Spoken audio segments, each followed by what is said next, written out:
Hello दोस्तों, study with Durgesh channel पर आप सभी का स्वागत है। दोस्तों, आज का हम करंट अफेयर शुरू करते हैं। चलिए शुरू करते हैं। 9वां G20 संसदीय अध्यक्षों का शिखर सम्मेलन P20 नई दिल्ली में आयोजित किया जाएगा। 9वां G20 संसदीय अध्यक्ष शिखर सम्मेलन P20 इस महीने की 13 से 14 तारीख तक नई दिल्ली में आयोजित किया जाएगा। G20 के भीतर पार्लियामेंट P20 G20 देशों के वक्ताओं की अध्यक्षता वाला एक समूह है और इसका उद्देश्य वैश्विक शासन में संसदीय आयाम लाना है। P20 का मुख्य विषय parliament for one earth one family one future है। नेक्स्ट दोस्तों, सर्वोच्च न्यायालय ने चुनाव से पहले मुफ्त सुविधाओं पर राजस्थान और मध्य प्रदेश से मांगा है जवाब। है कि सर्वोच्च न्यायालय ने शुक्रवार को एक जनहित याचिका पर केंद्र सरकार, मध्य प्रदेश और राजस्थान और भारत के चुनाव आयोग को नोटिस जारी किया, जिसमें करदाताओं के खर्च पर नकदी और अन्य मुफ्त वस्तुओं के वितरण का आरोप लगाया गया था। भारत के मुख्य न्यायाधीश DY चंद्रचूड़ और न्यायमूर्ति JB पारदीवाला और न्यायमूर्ति मनोज मिश्रा की पीठ ने केंद्र, राज्यों और चुनाव आयोग से 4 सप्ताह के भीतर जवाब मांगा। दोस्तों, 6 अक्टूबर का इतिहास देखते हैं। 6 अक्टूबर का इतिहास 6 अक्टूबर 1862 में भारतीय दंड संहिता अधिनियम पारित किया गया था। 6 अक्टूबर 1983 में पंजाब में राष्ट्रपति शासन लगा दिया गया था। 1973 ईस्वी में यानी 6 अक्टूबर 1973 में सीरिया और मिस्र ने इजराइल पर हमले के साथ योम किप्पुर युद्ध शुरू किया था। 6 अक्टूबर 1981 में मिस्र के तीसरे राष्ट्रपति अनवर सादात की हत्या हुई थी। 6 अक्टूबर 2010 में केविन सिस्ट्रॉम और माइक क्राइगर द्वारा social networking photo app Instagram launch किया गया था। 6 अक्टूबर 2010 पर हमारे माननीय प्रधानमंत्री मोदी जी हैं। PM मोदी 10 जनवरी को वाइब्रेंट गुजरात शिखर सम्मेलन का उद्घाटन करेंगे। PM मोदी 10 जनवरी को वैश्विक वाइब्रेंट गुजरात शिखर सम्मेलन के 10वें संस्करण का उद्घाटन करेंगे। राष्ट्रीय राजधानी में एक रोड शो में गुजरात को सबसे अनुकूल निवेश गंतव्य के रूप में पेश करते हुए मुख्यमंत्री ने वैश्विक व्यवसायों को शिखर सम्मेलन में भाग लेकर इसके विशाल विकास संभावित अवसर का लाभ उठाने के लिए आमंत्रित किया। Ministry of education, government of India Veer Gatha project 3.0 में 1.36 करोड़ से अधिक स्कूली छात्रों ने भाग लिया। वीर गाथा परियोजना के तीसरे संस्करण में 36 राज्यों और केंद्रशासित प्रदेशों के 1.36 करोड़ से अधिक स्कूली छात्रों ने उत्साहपूर्वक भाग लिया। छात्रों ने सशस्त्र बलों के अधिकारियों, कर्मियों की बहादुरी और बलिदान के कार्यों का सम्मान करने के लिए कविताएं, चित्रकला, निबंध, वीडियो आदि भेजे। वीर गाथा परियोजना के 2 संस्करण क्रमशः 2021 और 2022 में आयोजित किए गए हैं। दोस्तों, ईरान की जो है नरगिस मोहम्मदी, ये जो नरगिस मोहम्मदी हैं, देख लीजिए ध्यान से। इन्होंने जो है नरगिस मोहम्मदी ने 2023 का नोबेल शांति पुरस्कार जीता है। ईरान की जेल में बंद ईरानी महिला अधिकारों की वकालत करने वाली नरगिस मोहम्मदी ने देश में महिलाओं के उत्पीड़न से लड़ने के लिए 2023 का नोबेल शांति पुरस्कार जीता है। मोहम्मदी ईरान के प्रमुख मानवाधिकार कार्यकर्ताओं में से एक हैं, जिन्होंने महिलाओं के अधिकारों और मृत्युदंड के उन्मूलन के लिए अभियान चलाया है। वह तेहरान की एविन जेल में लगभग 12 साल की कैद की कई सजा काट रही हैं। नेक्स्ट है दोस्तों, मलेशिया के उप प्रधानमंत्री ने इरडा मंडप का उद्घाटन किया। मलेशिया के उप प्रधानमंत्री दातुक सेरी फादिल्ला यूसुफ ने मलेशिया के कुआलालंपुर में एटो-0 आसियान शिखर सम्मेलन में भारतीय नवीकरणीय ऊर्जा विकास एजेंसी लिमिटेड मंडप का उद्घाटन किया। इरेडा के अध्यक्ष व प्रबंध निदेशक श्री प्रदीप कुमार दास भी वरिष्ठ अधिकारियों के साथ उद्घाटन समारोह में उपस्थित थे। उन्होंने उप प्रधानमंत्री के समर्थन के लिए आभार व्यक्त किया और इरेडा की भूमिका पर प्रकाश डाला। नेक्स्ट दोस्तों, महेंद्र सिंह धोनी जी को, हमारे धोनी भैया हैं, धोनी जी, इनको जो है महेंद्र सिंह धोनी जी को जियो मार्ट का ब्रांड एम्बेसडर बनाया गया है। देश के प्रमुख मार्केट प्लेस में से एक रिलायंस रिटेल के जियो मार्ट ने भारतीय क्रिकेट आइकन महेंद्र सिंह धोनी को ब्रांड एम्बेसडर बनाया है। पिछले साल जियो मार्ट ने सभी खंडों में उत्पादों की पेशकश की एक क्षैतिज क्रॉस श्रेणी दृष्टिकोण अपनाया। इलेक्ट्रॉनिक्स से लेकर फैशन और सौंदर्य से लेकर घर की साज सज्जा तक जियो मार्ट ने अर्बन लैडर, रिलायंस ट्रेंड्स आदि सहित रिलायंस के स्वामित्व वाले ब्रांडों को शामिल किया। नेक्स्ट है दोस्तों, UAE ने, ये देखिए UAE के हैं, ये UAE ने रुपए आधारित भुगतान कार्ड योजना के लिए भारत UAE ने समझौता किया। पीयूष गोयल ने अबू धाबी निवेश प्राधिकरण के MD शेख हमीद बिन जायद अल नहयान के साथ निवेश पर भारत UAE उच्च स्तरीय टास्क फोर्स की 11वीं बैठक की अध्यक्षता की। नेताओं ने national payments corporation of India और अल एतिहाद पेमेंट्स के बीच एक रणनीतिक साझेदारी समझौते पर भी हस्ताक्षर किए।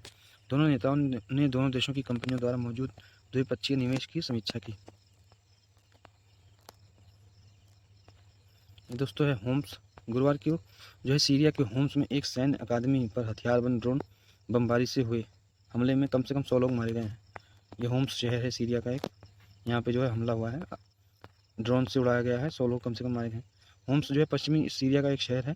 यह सीरिया के भूमध्य सागरीय तट से आंतरिक भाग तक एकमात्र प्राकृतिक प्रवेश द्वार के पूर्वी छोर पर ओरोन्टेस नदी के पास स्थित है। सीरिया भूमध्य सागर, तुर्की, इराक, जॉर्डन, लेबनान और इसराइल से घिरा है। सीरिया जो है भूमध्य सागर से, तुर्की से, इराक से और जॉर्डन से और लेबनान और इजराइल से घिरा हुआ है। नेक्स्ट अगला क्वेश्चन है मत्स्य पशुपालन और डेयरी मंत्रालय। सागर परिक्रमा चरण 9वां चरण है इसका दोस्तों, तमिलनाडु और पुडुचेरी में शुरू किया जाएगा। केंद्रीय मत्स्य पालन, पशुपालन और डेयरी मंत्री श्री पुरुषोत्तम रूपाला तमिलनाडु के रामनाड जिले के थुंडी में सागर परिक्रमा चरण 9 का शुभारंभ करेंगे। दोनों केंद्रीय मंत्री और अन्य गणमान्य व्यक्ति तमिलनाडु के 8 तटीय जिलों में अपनी उपस्थिति के साथ कार्यक्रमों का दौरा करेंगे और उनकी शोभा बढ़ाएंगे। वह प्रधानमंत्री मत्स्य संपदा योजना से संबंधित पत्र स्वीकृतियां भी वितरित करते हैं। नेक्स्ट है दोस्तों, भारत को लगातार तीसरी बार AIBD का अध्यक्ष चुना गया। भारत को प्रतिष्ठित अंतर्राष्ट्रीय संगठन का नेतृत्व करने के लिए लगातार तीसरी बार AIBD GC का अध्यक्ष चुना गया। प्रसारण विकास के लिए एशिया प्रशांत संस्थान की स्थापना 1977 में हुई थी। यह एक अद्वितीय क्षेत्रीय अंतर सरकारी संगठन है। वर्तमान में इसमें 44 देश और 92 सदस्य संगठन हैं, जिनमें 48 प्रसारण प्राधिकरणों द्वारा प्रतिनिधित्व किए गए 26 सरकारी सदस्य शामिल हैं। दोस्तों ये है innovators for Bharat. SBI foundation और विलग्रो उद्यमिता का समर्थन करने के लिए एकजुट हुए। SBIF लीप ने देश के गंभीर विकास चुनौतियों का समाधान करने के लिए कार्य कर रहे स्टार्टअप्स को इनक्यूबेशन त्वरण प्रदान करने के वाले उच्च प्रभाव वाले इनक्यूबेटरों का समर्थन करने के लिए इनोवेटर्स फॉर भारत पहल की घोषणा की। SBI फाउंडेशन ने innovators for Bharat climate resilient agriculture livelihood कार्यक्रम शुरू करने के लिए भारत के अग्रणी सामाजिक उद्यम इनक्यूबेटरों से एक विलग्रो के साथ साझेदारी की। नेक्स्ट क्वेश्चन है दोस्तों, प्रोफेसर डॉक्टर ज्योति गुप्ता को जलवायु परिवर्तन के लिए स्पिनोजा पुरस्कार मिला। भारतीय मूल की प्रोफेसर डॉक्टर ज्योतिता गुप्ता को जलवायु परिवर्तन में उनके कार्य के लिए डच विज्ञान में सर्वोच्च सम्मान स्पिनोजा पुरस्कार मिला। यह पुरस्कार उन्हें नीदरलैंड के शिक्षा, विज्ञान और संस्कृति मंत्री रॉबर्ट डिच द्वारा प्रदान किया गया। वह एक डच पर्यावरण वैज्ञानिक और एम्स्टर्डम विश्वविद्यालय में ग्लोबल साउथ में पर्यावरण और विकास की प्रोफेसर हैं।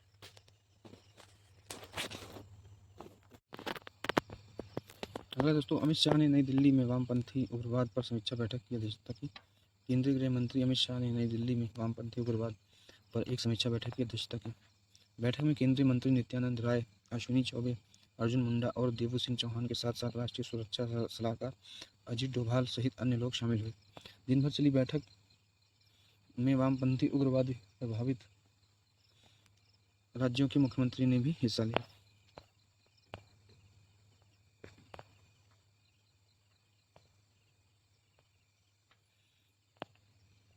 दोस्तों, नीतिगत आदान प्रदान के लिए 7वीं भारत EU साइबर वार्ता ब्रुसेल्स में आयोजित की गई।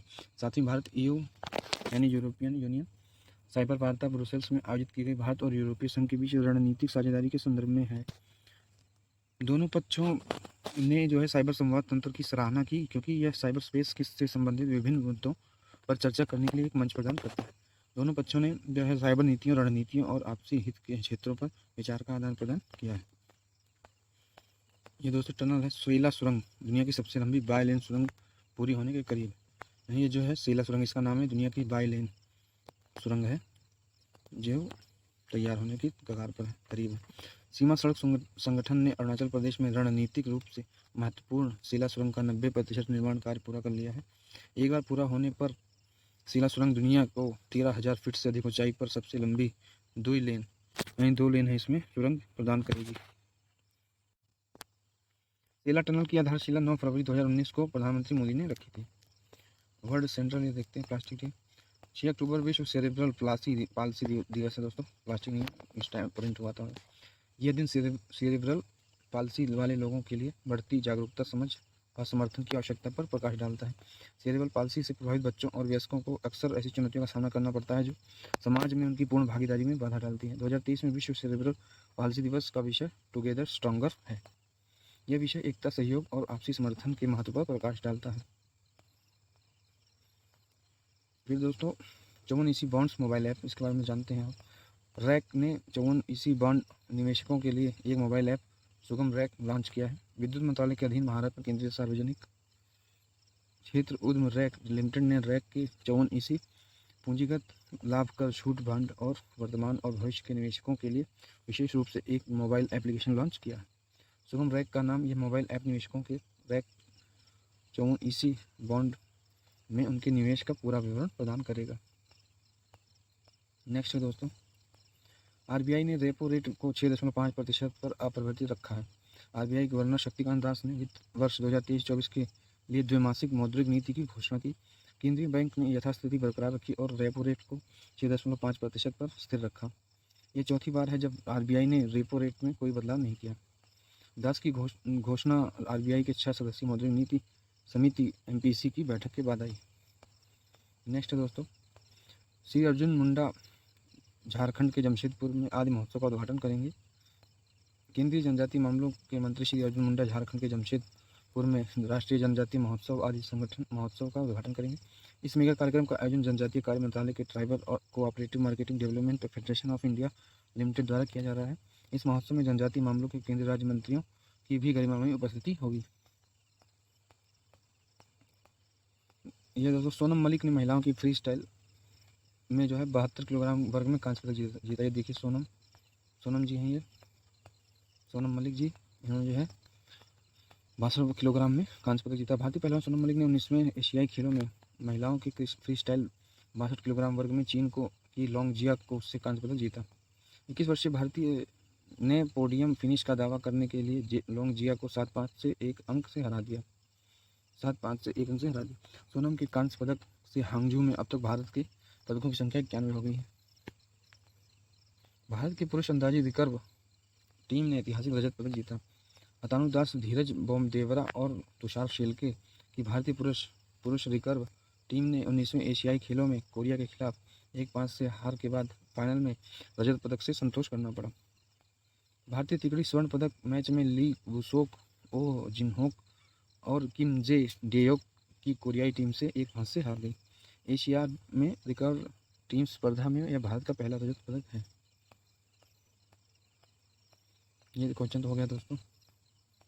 ये देखते हैं, बांग्लादेश को रूपपुर परमाणु ऊर्जा संयंत्र के लिए रूसी यूरेनियम प्राप्त। बांग्लादेश को आधिकारिक तौर पर रूपपुर परमाणु ऊर्जा संयंत्र के लिए रूस से यूरेनियम की पहली खेप प्राप्त हुई। रूपपुर संयंत्र चालू होने के बाद बांग्लादेश दुनिया का 33वां परमाणु ऊर्जा उत्पादक देश बन जाएगा। बांग्लादेश की प्रधानमंत्री शेख हसीना और रूसी राष्ट्रपति व्लादिमीर पुतिन क्रमशः गण भवन और क्रेमलिन से समारोह में शामिल हुए। नेक्स्ट है दोस्तों, भारतीय प्रधानमंत्री ने जो है यानी मोदी साहब ने राष्ट्रीय हल्दी बोर्ड की स्थापना की है। पीएम मोदी ने इस क्षेत्र के हितधारकों की लंबे समय से लंबित मांग को पूरा करते हुए एक राष्ट्रीय हल्दी बोर्ड की स्थापना की घोषणा की। राष्ट्रीय हल्दी बोर्ड आपूर्ति श्रृंखला में मूल्य वर्धन से लेकर बुनियादी ढांचे से संबंधित कार्यों तक विभिन्न क्षेत्रों में किसानों की मदद करेगा।